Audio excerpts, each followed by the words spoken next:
What's a deep, dark secret you've never told anyone?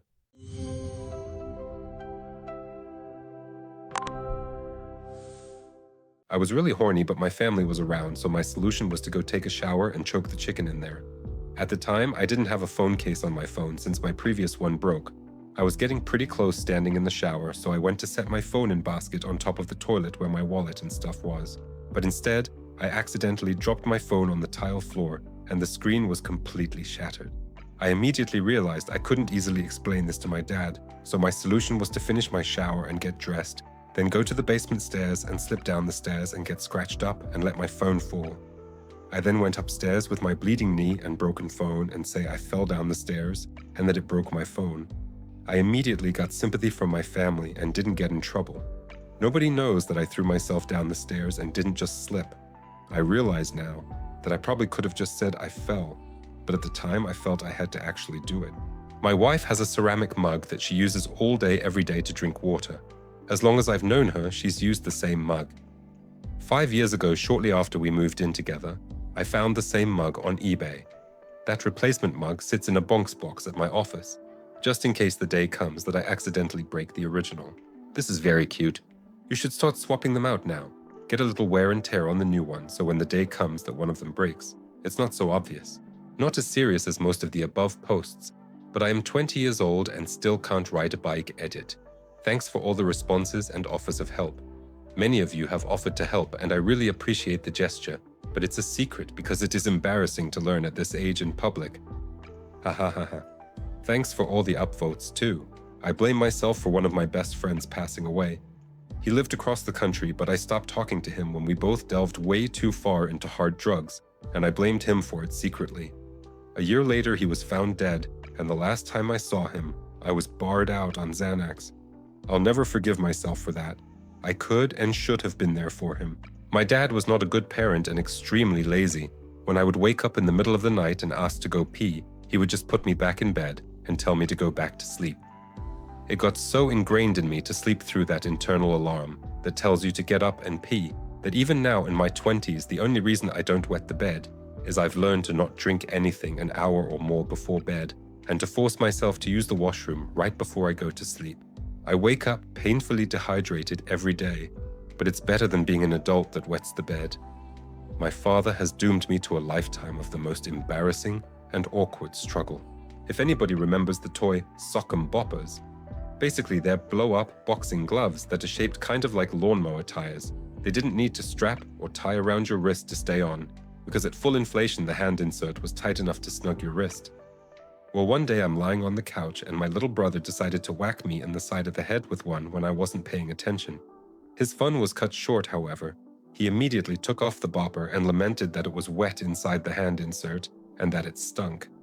Confused, he walked away. I had been using it for a pocket vagina. Sock'em/boppers. They're more fun than a pillow fight. Good Lord. I can no longer see this advertisement with the same eyes ever again. I feel as though all my friends are too good for me, and the only way to be entertaining is to act silly because my true personality can't carry a friendship. I planned to commit suicide last summer on my birthday. I didn't because I got pulled over and the RCMP officer was kind to me on my way to the mountains.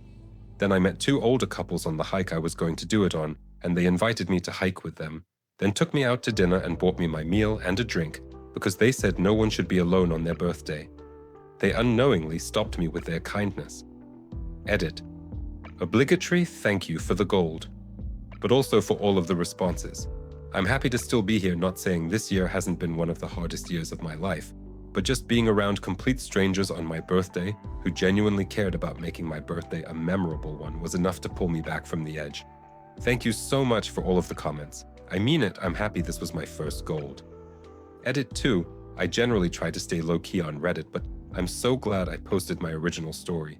I've had so many people reach out and let me know how happy they are for someone they have no real affiliation with.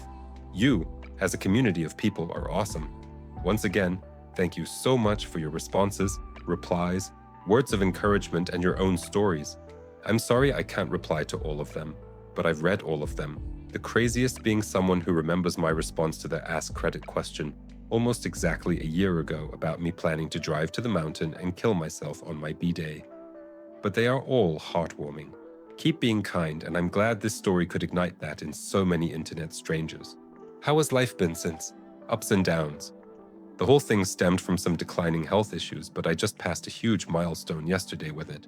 I've since started seeing a therapist, and I still keep in touch with the people who saved me because I do honestly think that they were there for a reason, even if they will never know it. Thanks for asking, friend. When I was going to school, we were really poor. My mom would regularly be in tears about bills. I used to sneak my lunch money back into their possession by hiding it in laundry, jackets, cars, or her purse. They were always so happy and relieved to find extra cash they had forgotten about. You sweet little angel child, you are a blessing. Something wholesome on this thread for once. I once killed a mother duck with a slingshot. I am so sorry. I didn't think that I would hit. Sometimes I wonder what happened to the baby ducks. I was a stupid 11 years old. It still haunts me. Drake sounds like a toad. I can't say this to anyone in real life because I live in Toronto. I'm bisexual. I don't know how to come out, and I've never been with the same sex before. You don't have to come out if you don't want to. Bye, dude, here. My girlfriend knows and no one else knows. It's just a part of my sexuality. It's not like this huge thing that has to be known by everyone. I lusted really, really hard after my friend's, now former friend, girlfriend in college. She'd hang around him, and in some ways we connected better than me and her boyfriend did. I'd go home and masturbate to her a lot. On one night when we all had a party at his house, we were all pretty tipsy/drunk. I laid down on a reclining chair on a corner out of sight, and his girlfriend came over and pressed her breasts on top of my arm, on the armchair, and leaned over while moving her finger up and down my chest and whispered, "After I finish fucking him, I want to fuck you too." I kind of cringed and looked away, and she laughed and said that she loved teasing me. Ultimately, I couldn't in good conscience do anything. It was unfathomable for me to even consider the option of going after her, even though she was so gorgeous and I was so knee-deep in thinking about her. He eventually broke it off for inane reasons like he wasn't ready for a relationship. But he never knew what she said to me. I ended up resenting him a little bit when I hung out with him after they broke it off, because he turned out to be a shitty friend. Eventually, I decided to separate from them both. It was just not a good situation. This one's kind of embarrassing, but I still laugh about it. Last summer, me and my fiancé went to a music festival where you would camp in tents. Our tent was situated in some trees that had a little bit of spacing between them, but you could still see other people if you were up walking around. Well, one of the nights after we went to bed, I woke up suddenly at maybe 3 a.m. with the worst rumbling stomach ever. I realized I had to go to the bathroom and I had to go now. Only problem was, the closest outhouse was at least a 5-minute walk away. I knew I'd barely make it out of the tent, let alone to the washroom. In panic mode, I did the only thing I could possibly do. I jumped out of the tent, quickly dug a hole in the sand like a cat, then proceeded to shat my heart out. Now, there were people around, but I really didn't care in the moment because I was facing the choice of pooping in a sandy hole, while others could possibly see, or shitting my pants. I quickly wiped with some paper towels sitting next to the small cook area we had and buried the evidence. I headed back to bed, hoping no one was paying attention to me exploding next to their tent. Well, that's enough internet for today. Also, on a lighter note, I really enjoy making my cats sweaters. Everyone thinks I'm kinda cold and apathetic, so they would probably be surprised by how excited I get when my cats trot through the house in a little coat. They just look so cute when they're little buttons and floopy hoods. Share your secrets in the comments and don't forget to subscribe and like. See you in the next video.